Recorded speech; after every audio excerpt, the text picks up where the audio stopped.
হযরতে ওয়াইস করণী কে ছিলেন? নবীজির আশিক, নবীজির প্রেমিক। যেরকম সুবহানাল্লাহ। হযরতে ওয়াইস করণীর বয়স যখন বাবাজি 5 বছরের সন্তান, কয় বছরের? 5 বছর। 5। ওয়াইস করণীর আব্বা কিন্তু বাবা কাপড়ের ব্যবসা করত। কিসের ব্যবসা? কাপড়ের। হযরতে ওয়াইস করণী রহমাতুল্লাহ আলাইহির আব্বা জান বাবাজি কাপড়ের ব্যবসা করতেন।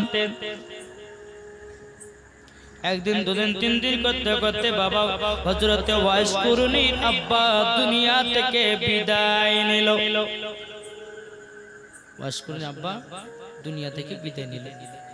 বেরাদার ইসলাম মুআজ্জান সামানে কিরাম, এদিকে হযরতে ওয়াইস করণী রহমাতুল্লাহ আলাইহির আম্মা জান যখন নিজের স্বামী মারা যায়, বাবাজি তিনার মা আল্লাহর কাছে দোয়া করে বলে, রব্বুল আলামিন আমার ছোট বাচ্চা 6 মাসের বাচ্চা, 5 বছরের বাচ্চা, ওগো আল্লাহ আমি এই বাচ্চাটাকে নিয়ে কোথায় যাব?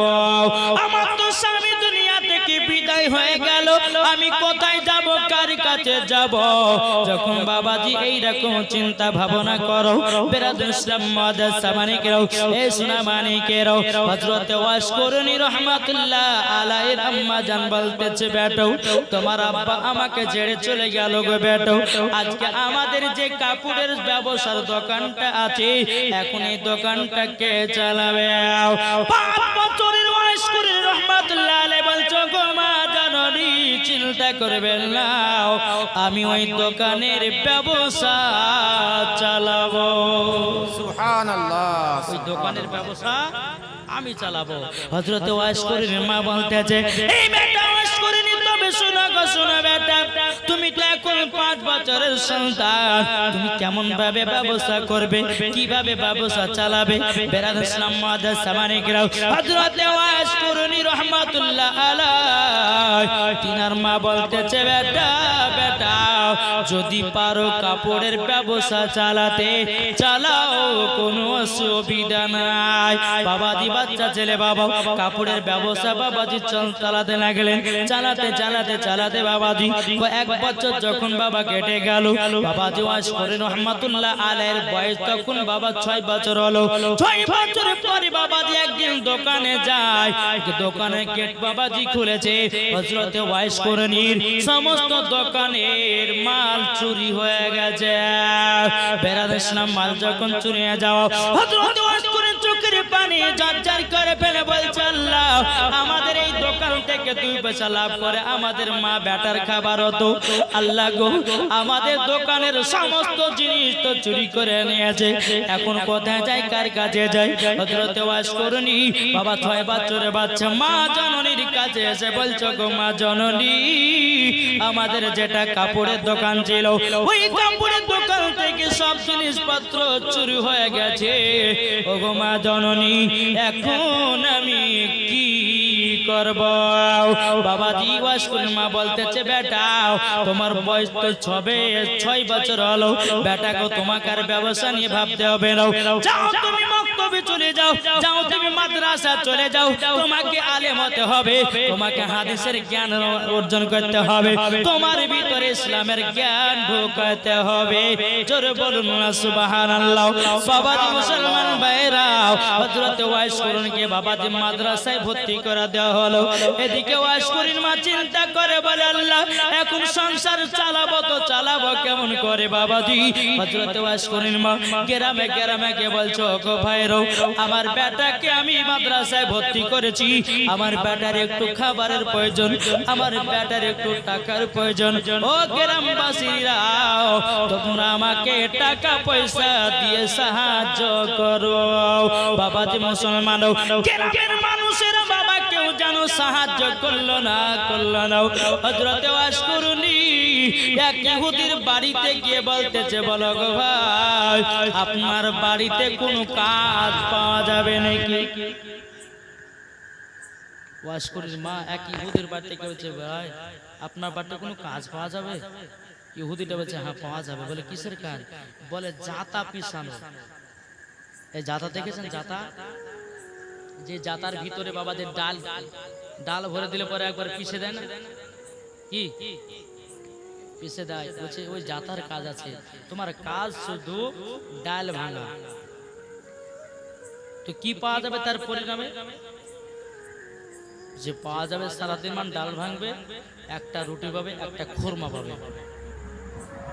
কটা রুটি? একটা রুটি, একটা খুরমা। হযরত ওয়াজ করে নি মা, তিনি বলতেছে বলে আল্লাহ আমি খাই চাহা না খাই, আমার বেটা ওয়াজ করুনিকে একটা রুটি খাওয়াতে পারলে মন ঠান্ডা হয়ে যাবে। সুবহানাল্লাহ। বাবাজি মুসলমান বাইরো এই সোনা মানিকেরা, যখন বাবাজি কথা বলো ওই ওদের বাড়িতে বাবাজি কাজ করতে লাগেন, সারাদিন মান কাজ করে। বাবাজি একটা রুটি একটা খুরমা বাবাজি নিয়ে চলে যায়।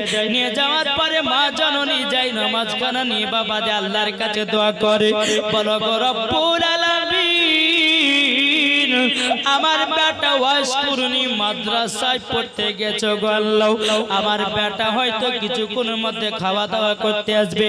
বেরাদ ইসলাম মাদান সামানিকরা হযরত ওয়াজ করুনি তিনি বাবাজি মাদ্রাসা থেকে বাড়িতে এসেছেন। তিনার মা বলতে বলে বেটা ওয়াজ করুনি তুমি এই দেখো নাও, তোমার জন্য একটা রুটি রেখেছি, তোমার জন্য একটা কুরমা রেখেছি। হযরত ওয়াজ করুনি বাবা একটা রুটি যখন খেলেন, একটা কুরমা যখন খেলেন, খাওয়ার পরে বাবাজি মন কানা ঠান্ডা হলো। এইরকম ভাবে মা জননী বাড়িতে কাজ করে একটা খেজুর একটা খুরমা একটা বাবাজি রুটি নিয়েছে বেটার জন্য খাবারের আয়োজন করে। জোরে বলুন না সুবহানাল্লাহ।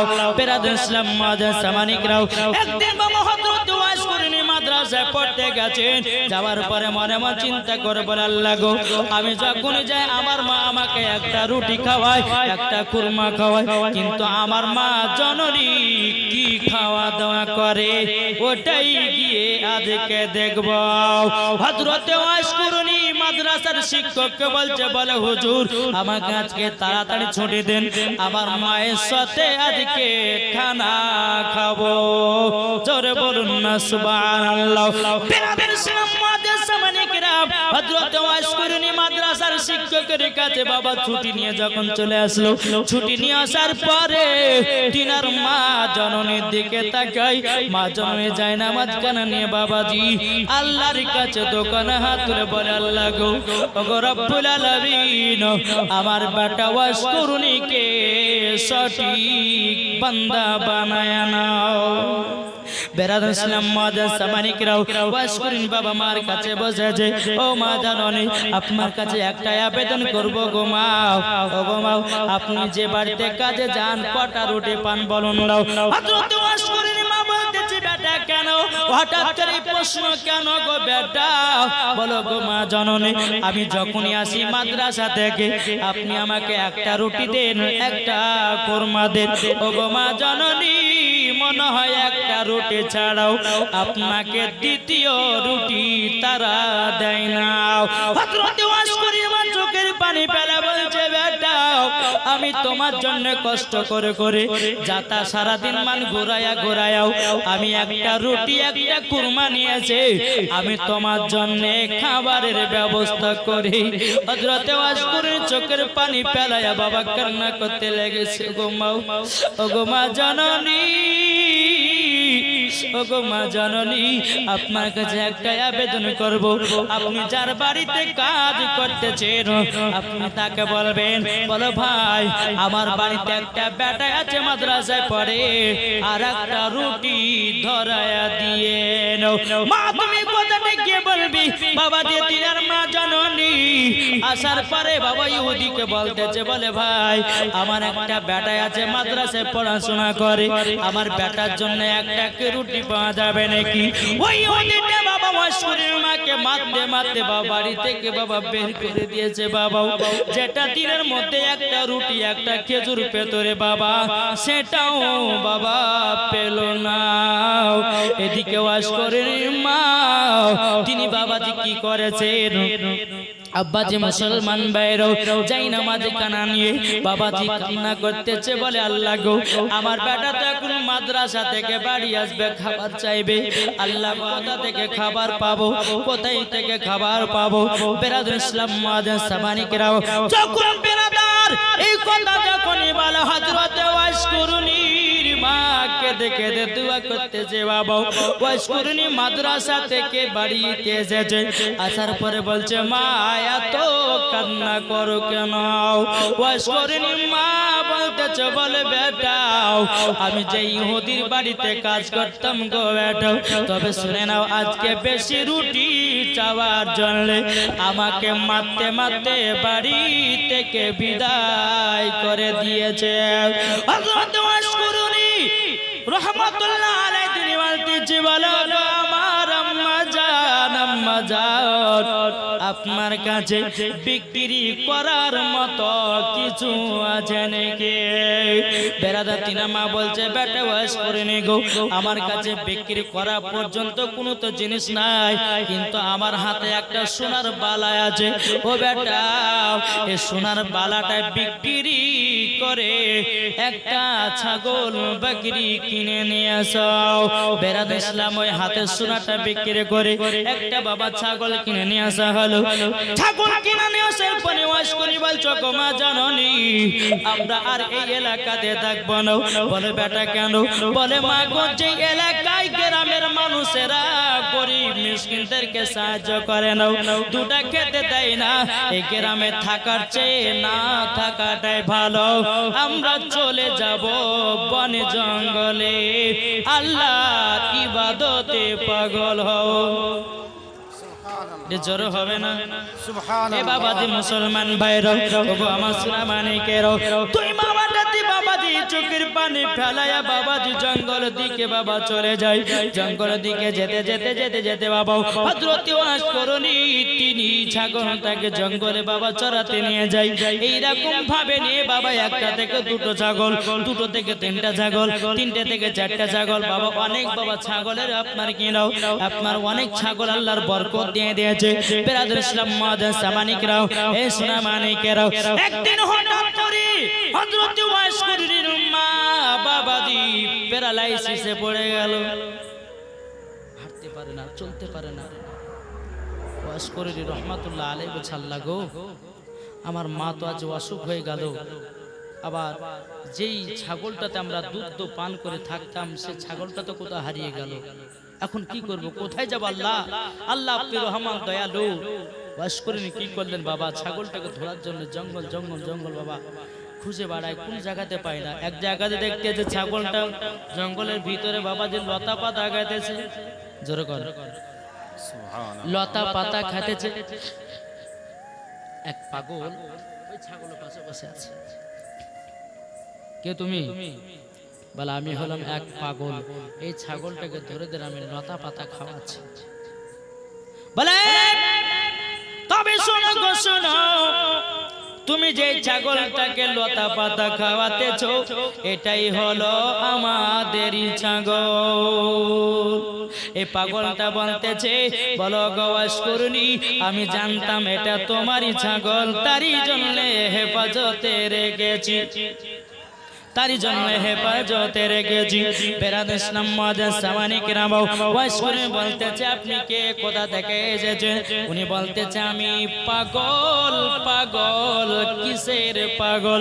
এ বাবাজি দুনিয়াতে বহুত রকমের পাগল আছে রে বাবা, কেউ আছে মার পাগল, কেউ আছে বাবার পাগল, কেউ আছে বিবির পাগল, কেউ আছে বান্ধবীর পাগল, কেউ আছে রাস্তার পাগল, কেউ আছে খাবারের পাগল, কেউ আছে টাকার পাগল, কেউ আছে জমির পাগল, কেউ আছে বাড়ির পাগল, কেউ আছে চার চাকার পাগল, কেউ আছে বাবা ধন দৌলতের পাগল। বাবা যে মুসলমান ভাইরাও ওয়াইস করুনি বলতেছে, বলে ভাই তুমি কোন পাগল? সে বলতেছে আমি ওই পাগল, আমি আল্লাহর প্রেমে পাগল এবং কি নাও আমি নবীজির প্রেমেও পাগল। জোরে বলুন না সুবহানাল্লাহ। এ মিল্লাত ইসলামিয়া ও যুবক যুবকেরা আপনাদেরকে বলতে চাই রে ভাই, ওয়াইস করিনি বলতেছে বলে পাগল তুমি তো আল্লাহর পাগল আমিও আল্লাহর পাগল আমি নবীজির পাগল এ বলতেছে আমিও নবীজি পাগল বাবাজি তুই পাগলে বাবা আল্লাহ জিকির করতে লেগেছে কি করে আল্লাহ আল্লাহ আল্লাহু লা ইলাহা ইল্লাহ আল্লাহ আল্লাহ আল্লাহ লা ইলাহা ইল্লাহ নবী তোমায় ভালোবেসে নবী তোমায় ভালোবেসে হয়ে যাব কুরবান নবীজি আল্লাহ আল্লাহ আল্লাহু লা ইলাহা ইল্লাহ আল্লাহ আল্লাহ আল্লাহু লা ইলাহা ইল্লাহ আসমানের মালিক তুমি আল্লাহ জমিনের মালিক তুমি আল্লাহ আসমানের মালিক তুমি আল্লাহ জমিনের মালিক তুমি আল্লাহ লা ইলাহা ইল্লাল্লাহ লা ইলাহা ইল্লাল্লাহ মুহাম্মাদুর রাসূলুল্লাহ দুই পাগলে বাবা মজা জিকির করতেছে সুবহানাল্লাহ। জিকির করা হয়ে গেল ওয়াজ করে বলছে ভাই তুমি থাকো আমার মা অসুখে পড়ে গেছে আমার মার খিদমত করতে হবে জোরে করে সুবহানাল্লাহ। এই যুবক শুধু নামাজ পড়লে পরে জান্নাতি হওয়া যায় না রোজা করলে পরে জান্নাতি হওয়া যায় না এই যুবকেরাও আল্লাহ পাক আল্লাহ তাআলা বলতে চোখো আমার বান্দা বান্দিরাও তোমাদের বাপ মা হলো এক কিসিমের রব বাবাজি যারা বাপ মাকে ভালোবেসে নিয়েছে তারাই বাবাজি নবী পেয়ে গেছে সুবহানাল্লাহ। ঠিক না বাবা ওয়াজ করেন জঙ্গল থেকে বাবা আল্লাহর ইবাদত করে বাড়তে গেছে মা জননী বিছানায় বাবা পায়খানা করে দিয়েছে মা জননী বিছানা পায়খানা করে দিয়েছি হযরতে ওয়াজ করেন রহমাতুল্লাহ আলাইহি মাকে বলছে মা জননী গো আপনি বিছানা পায়খানা করেছেন কোনো অসুবিধা নাই ও মা জননী আমি পরিষ্কার করে দিতেছি বেরার ইসলাম মা জননীকে আপনার সুন্দর করে গোসল করায়া দিল গোসল করায়া দেওয়ার পরই বাবা যে সুন্দর করে বিছানাটা আবার পেয়ে দিল বাবা হযরত ওয়াজ করেন মা যদি বিছানাতে পেশাব করে দিত রে বাবা ওয়াজ করেন রহমাতুল্লাহ আলাইহি তিনার মা কি বাবা খুবই খিদমত করতে যে হযরত ওয়াজ করেনের জামানাতে নবীকে পাওয়ার শর্ত বাবাজি নবীজির চেহারা মুবারক দেখেনি একটার কারণে তিনার মার সেবার করার কারণে সুবহানাল্লাহ। জোরে বলবেন না সুবহানাল্লাহ। এই মিল্লাত ইসলামিয়া ও মা কালা শুনে যান রাতের বেলা গো মা জননীরাও আপনাদেরকে বলতে চাই গো মা যদি নবীজিকে মহব্বত করতে চান গো মা ও মা জননী খাতুন জান্নাতের মতো নারী হন ও গো মা জননী আপনাদের সম্মান আল্লাহ পাক আল্লাহ তাআলা তিনবার উঁচু করেছে কবার তিনবার এক সাহাবী এসে বলছে ওগো নবীজি ওগো দয়াল নবীজি কাকে মহব্বত করব বলো তোমার মাকে তারপরে কাকে করব তোমার মাকে তারপরে কাকে করব বলো তোমার মাকে তারপরে কাকে করব চারবারের বেলাতে বাবাজি বাবার কথা উঠেছে মা বোনদের সম্মান তিনবার উঁচু করেছে ও মা কালা তোমাদের সম্মান যদি আমার নবীজি দিদি তিনবার উঁচু করে তাইলে কেন তুমি মেলাতে ঠেলা খেছো কেন তুমি সিরিয়াল দেখে বেড়াতেছো কেন তুমি মাথার চুলগুলোকে কুলে কুলে রাস্তাতে বেড়াতেছো ও মা জাননি আমার নবীজি বলেছে এক ধরনের নারী আছে তারা যাবে জাহান্নামে এক ধরনের নারী আছে বাবাজি তারা যাবে জাহান্নামে ও মা কালা নারী যদি হতে হয় খাতুন জান্নাতের মতো হন নারী যদি হতে হয় হযরত রাবিয়া বসির মতো হন নারী যদি হতে হয় হযরতে মারিয়মের মতো হন মরার পরে জান্নাতি জান্নাতি নার বিক্রি আল্লাহু আকবার। নারের রিসালাত ইয়া রাসূলুল্লাহ। মাসলাকে আলা হাজরা জিন্দাবাদ। মুসলমান বাইরো ওগো আমার সূরা মানিকেরও বেরাদর ইসলাম হযরতে ওয়াইস করনি তিনার মার সেবা যত্ন করে বাবা মাকে রান্না করে খাইয়ে দেয় মাকে গোসল করায় দেয় মাকে বাবা বিছানা পরিষ্কার করে দেয় মাকে কোনদিন বাবাজি দুঃখ কষ্ট দেয় না এরি নাম হযরতে ওয়াইস করনি সুবহানাল্লাহ আল্লাহ বলেছে তোমরা নবীকে মহব্বত করো আমার নবীজি ফয়সালা দিয়েছে তোমাদের বাপ মাকে সেবা করো মরার পরে বাবাজি জান্নাতি জান্নাতি দেখি গো জান্নাত হবে কি হবে না আচ্ছা বলুন তো মা বাবাকে কে কে ভালোবাসেন হাত তুলেন এই আপনার ভালোবাসেন না ভালোবাসেন আমার 10টা ভাই মায়ের জন্য 500 টাকা দান করেন তো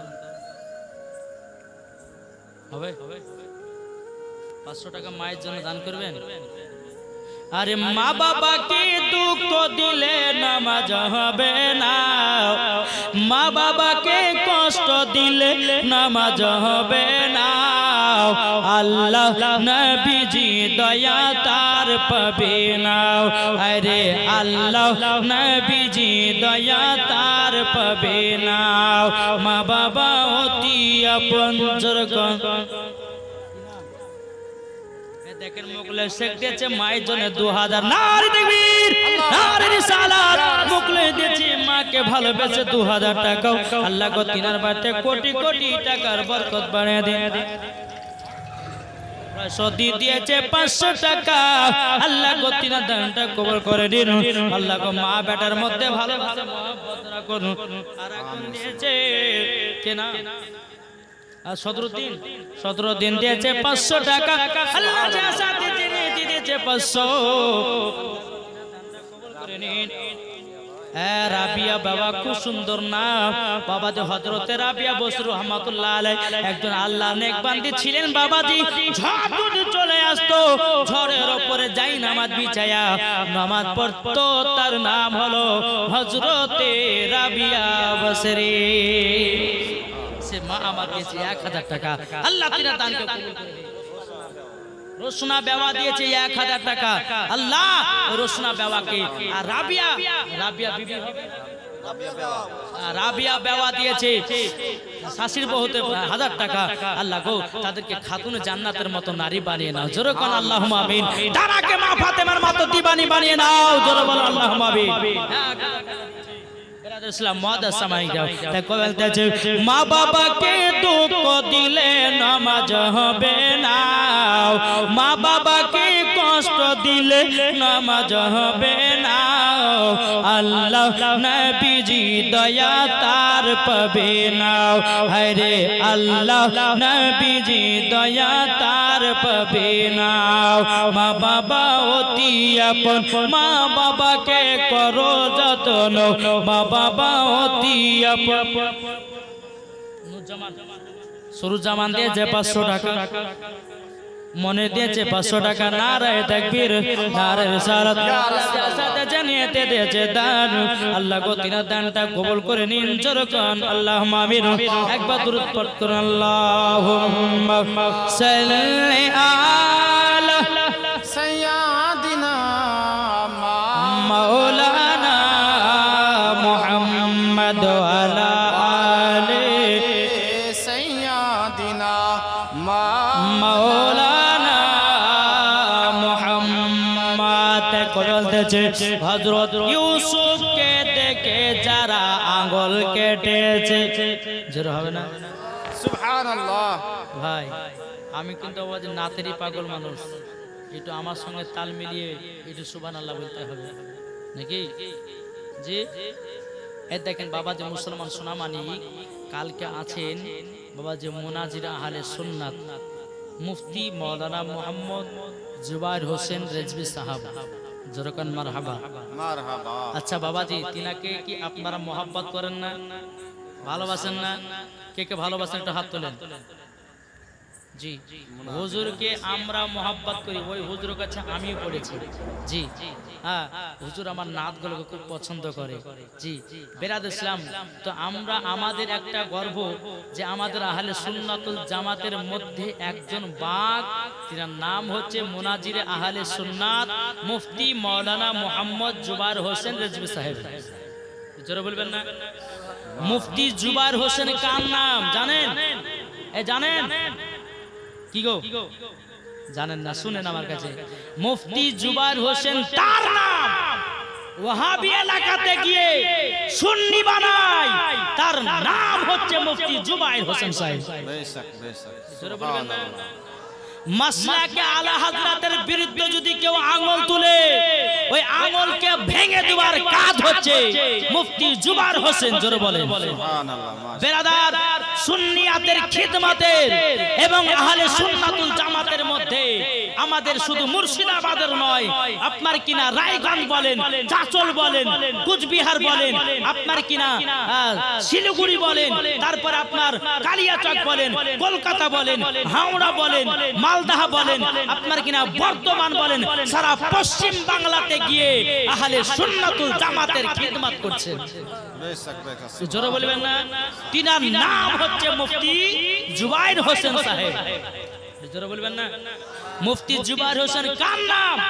বাবাজি, যিনি আপনার কিনা এত কষ্ট করে ইসলাম পরিচয় এবং কিনা দ্বীন ইসলামের খিদমত করে, তার নাম হচ্ছে মুফতি জুবায়ের হোসেন সাহেব। মুফতি জুবায়ের হোসেন কার নাম? বাবাজি মুসলমান, দেওবন্দি, ওয়াহাবি, কাদিয়ানি, এরা বাবাজি দেখলে পরে থরথর করে কাঁপে। তার নাম হচ্ছে মুফতি জুবায়ের হোসেন। মুফতি জুবায়ের হোসেন কার নাম? কোনদিন আজ পর্যন্ত কোন ওয়াহাবি দেওবন্দি বাহাসে বসতে পারেনি, আর কিয়ামত পর্যন্ত বসতে পারবে না। তার নাম হচ্ছে মুফতি জুবায়ের হোসেন সাহেব। একটু জোরে বলবেন না? সুবহানাল্লাহ। জানেন, একদিন আমি হুজুরের সঙ্গে গেছিলাম পাথর চাপড়িতে। আমাকে বলে যে বাবু চলো আমার সাথে। হুজুর বলে কোথায়? বলে একটা এলাকাতে জলসা করতে যাব। তো আমি গেলাম। যাওয়ার পরে বেরাদ ইসলাম মুআজ্জাজ সামানিকরাম ওই পাথর চাপড়ি থেকে নিয়ে প্রায় 5 কিলোমিটার ভিতরে ঢুকলাম। ঢোকার পরে বাবাজি ওই এলাকার মানুষ বলতেছে, হুজুর আমাদের এই এলাকাতে শুধু দেওবন্দি ওয়াহাবি তো লোক, আমরা আজকে এই মুফতি জুবায়ের হোসেন সাহেবের সামনে, ইনি আমাদের এলাকায় এসেছেন, আমরা সকলেই পাক্কা সুন্নি মুসলমান হয়েছি। সুবহানাল্লাহ জোরে বলবেন না? সুবহানাল্লাহ। আমরা পাক্কা সুন্নি মুসলমান হয়েছি। তো বাবাজি মুসলমান, এটা কার গর্ব, কাদের গর্ব? এটা আমাদের মুর্শিদাবাদের গর্ব যে বাগ মুনাজির আহলে সুন্নাত মুফতি মাওলানা মোহাম্মদ জুবায়ের হোসেন রেজভী সাহেব। এটা জোরে বলবেন না? বেরাদ ইসলাম, আজ পর্যন্ত দেখেছেন যেখানে বাহাস হয়েছে, আমার হুজুর যেখানে চ্যালেঞ্জ করেছে, বাবাজি আজ পর্যন্ত কোন ওয়াহাবি, দেওবন্দি, বাবাজি ফারাদি, এরা কখনো বাবাজি বাহাস করার জন্য জমিনে আসতে পারেনি। জোরে বলেন, আসতে পারেনি। তাহলে বেরাদ ইসলাম মুআজ্জাজ সামানিকরাম, আপনারা কি মুফতি জুবায়ের হোসেন সাহেবকে ভালোবাসেন না? জি, কে কে ভালোবাসেন একটু হাত তুলুন দেখি। আচ্ছা, মুফতি জুবায়ের হোসেন সাহেবের নামে একজন ভাই 500 টাকা দেবেন দেখি, ভালোবাসেন আছেন? এই বেনামে দিয়েছে একজন 1500 টাকা। নারে তাকবীর, নারে রিসালাত, মাসলাক আল হযরত। আল্লাহ একজন বেনামে দিয়েছে 1500 টাকা। আল্লাহ তিনার দানকে কবুল করুন। জোরে বলো আল্লাহ আমিন। আমাদের মুসলমান সোনামানিক